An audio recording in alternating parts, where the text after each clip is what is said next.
Code மூவிக்கு வந்து பார்த்தீங்கன்னா, 2வது நாள் தான் எனக்கு டிக்கெட் கிடச்சது. அதுவும் பார்த்தீங்கன்னா, ஏர்போர்ட்டில இருக்கிற ஏரோ ஹப் மால்ல இருக்கிற பிவிஆர்ல கிடச்சது. சரின்னு சொல்லிட்டு அங்க புக் பண்ணிட்டேன். ஏன்னா பக்கத்திலேயே பல்லாவரம் வெள்ளிக்கிழமை வேற. சரி பல்லாவரம் சந்தை போயிட்டு, அப்படியே படத்துக்கு போலான்னு சொல்லிட்டு கிளம்புனேன். மெட்ரோ ஸ்டேஷன்ல தான் பார்க் பண்ணேன். அவன் 3 மணி நேரத்துக்கு அப்புறம் ரூ. 100 ஆகும் அப்படின்னு சொல்லிட்டான். சரி அதனால வண்டி பார்க் பண்ண வண்டிய திருப்பி எடுத்துட்டு வந்து ஏரோ ஹப் அவங்களோட பார்க்கிங்கில விட்டேன். இங்க வந்து பார்த்தீங்கன்னா, 1 மணி நேரத்துக்கு ரூ. 20. ஸோ பார்த்தீங்கன்னா 3 மணி நேரம்னா ரூ. 60 வரும். நீங்க நார்மல் சினிமா போனீங்கன்னா தாராளமா மெட்ரோ பார்க்ல விடுங்க பார்க்கிங்கில.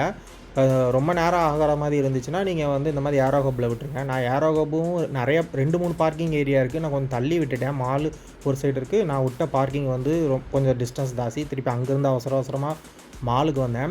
இதுக்கு முன்னாடி வந்து பார்த்தீங்கன்னா, பொன்னியின் செல்வன் வந்து இதே மால்ல இருக்கிற பிவிஆர்ல தான் பார்த்தேன். அப்ப தான் இந்த மால் வந்து ரெடி பண்ணிட்டு இருந்தாங்க. இப்போ வந்து பார்த்தீங்கன்னா, ஃபுல் அண்ட் ஃபுல் எல்லாமே இதாயிருச்சு. ஸோ இந்த மால பத்தி நான் இன்னொரு நாள் இண்டிவிஜுவலா பாத்தேன். பெரிய மால் கிடையாது. சின்ன மால் தான். இதுக்கப்புறம் இன்னொரு ஃப்ளோர் இருக்கு அவ்வளோதான். இந்த தடவ பார்த்தீங்கன்னா, தெரியாத்தனமா ஃபுட்டு நைஸா எடுத்துட்டு போய் உள்ள போய் சாப்பிடலான்னு ஒரு பிளான் பண்ணேன். எக்ஸிக்யூட் பண்ணேன். அதுவும் ஒர்க் அவுட் ஆயிருச்சு. அவங்க ஃபுல்லா செக் பண்ணல. பிவிஆர பொறுத்தவரைக்கும் எல்லா இடத்துலயும் இருக்கிற பிவிஆர் தான்.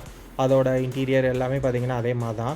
ஃபுட் ரேட்டுமே அதே தான். நீங்க கண்டிப்பா வந்து ரொம்ப ஸ்பெண்ட் பண்ற வேண்டியது இருக்கும். ஃபுட்டுலாம் சாப்பிட்றதா இருந்தா.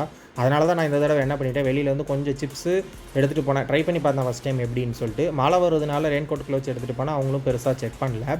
தியேட்டர பொறுத்தவரைக்கும் கொஞ்சம் ஓரளவுக்கு டீசென்ட்டான தியேட்டர் தான். எனக்கு பிடிச்சது பார்த்தீங்கன்னா, அந்த சீட்டு தான். சீட்டு நல்லா ஃபுல்லாவே ஃப்ளாட்டாவே சாயும். நல்லா கன்வீனியன்ட்டா இருந்துச்சு. நான் சொன்னேன் பார்த்தீங்களா, பல்லாவரம் சந்தையில கொஞ்சம் அந்த சிப்ஸ் கொஞ்சம் வாங்கியிருந்தேன். சரி அத எடுத்துட்டு போலாம் அப்படின்னு சொல்லிட்டு ரெயின் கோட் ஜிப்புக்குள்ள வச்சு எடுத்துட்டு போயிருந்தேன். ஸோ அதனால நீங்க இந்த மாரி ட்ரை பண்ணி பாருங்க. சின்ன சின்ன ஐட்டம்ஸ் வந்து எடுத்துட்டு போலாம். படத்த பத்தி சொல்லணும்னா, நீங்க வந்து மத்த ரிவ்யூஸ் இதெல்லாம் பெருசா கேட்காதீங்க.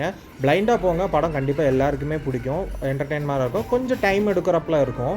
ஸோ இந்த வீடியோ பிடிச்சிருந்தா லைக் பண்ணுங்க, ஷேர் பண்ணுங்க. மறக்காம சேனல கொஞ்சம் சப்ஸ்கிரைப் பண்ணிக்கோங்க.